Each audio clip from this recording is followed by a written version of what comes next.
ഏതെങ്കിലുമൊക്കെ ഒരു ടീച്ചർ ചോദിക്കാറുള്ളൊരു ചോദ്യമാണ്, വലുതാകുമ്പോൾ നിനക്ക് ആരാകണം എന്നാണ് ഇഷ്ടം? ചോദ്യം ആവർത്തിക്കപ്പെട്ടു. കുട്ടികൾ ഓരോരുത്തരായി മറുപടി പറഞ്ഞു.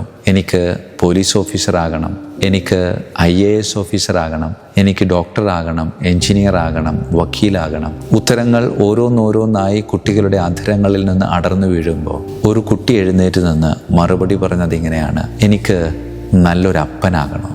പെട്ടെന്ന് എല്ലാവരും അസാധാരണമായ ഒരു മറുപടി കേട്ട് ഒന്ന് ശങ്കയോടെ നോക്കി. ടീച്ചർ അപ്പോൾ അവനെ കളിയാക്കിക്കൊണ്ട് ചോദിച്ചു, അപ്പോൾ നിനക്ക് പെട്ടെന്ന് കല്യാണം കഴിക്കണമെന്നാണോ പറയുന്നത്? അപ്പോൾ ആ ടീച്ചറോട് അവൻ മറുപടി പറഞ്ഞു, കല്യാണം കഴിക്കണമെന്നല്ല ടീച്ചറെ ഞാൻ പറഞ്ഞത്, എനിക്ക് നല്ലൊരപ്പനാവണം. അമ്മയെ വേദനിപ്പിക്കാത്ത, അമ്മയെ കരയിപ്പിക്കാത്ത, മക്കളെ സ്നേഹിക്കുന്ന, കുടിച്ച് ബഹളം വയ്ക്കാത്ത നല്ല ഒരപ്പൻ. അതാണ് ടീച്ചറെ എൻ്റെ ആഗ്രഹം. പ്രിയമുള്ളവരെ, അവനത് പറയുമ്പോൾ അവൻ പകർന്നു തന്ന വലിയൊരു സത്യമുണ്ട്. എൻ്റെ അപ്പൻ എന്നോട് കാണിച്ച ക്രൂരതകൾക്ക് ഒരു മധുര പ്രതികാരം നൽകണം.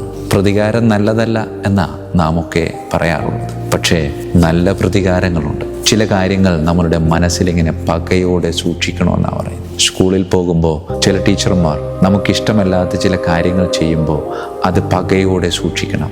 അത് വെറുപ്പായി മാറ്റാനല്ല, മറിച്ച് ആ പക ഒരു കനലായി എരിയണം. എന്നെങ്കിലും ഒരവസരത്തിൽ ഒരു ടീച്ചറാകേണ്ടി വന്നിട്ടുണ്ടെങ്കിൽ ആ ടീച്ചറിൽ നിന്നും ഞാൻ അനുഭവിച്ച ഇഷ്ടമില്ലാത്തതൊന്നും ഞാൻ എൻ്റെ ജീവിതത്തിൽ ഒരിക്കലും എൻ്റെ കുട്ടികൾക്ക് നൽകുകയില്ല എന്ന മധുര പ്രതികാരം. അത് തന്നെയാ അപ്പനോടും അമ്മയോടുമൊക്കെ ചെയ്യേണ്ടത്.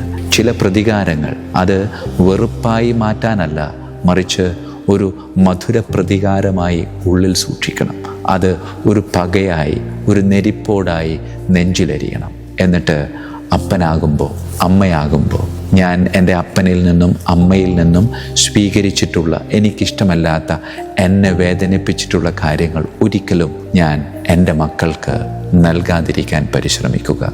ഇതുപോലുള്ള പ്രതികാരങ്ങൾ ജീവിതത്തിൽ വേണമെന്നാണ് പറയുന്നത്.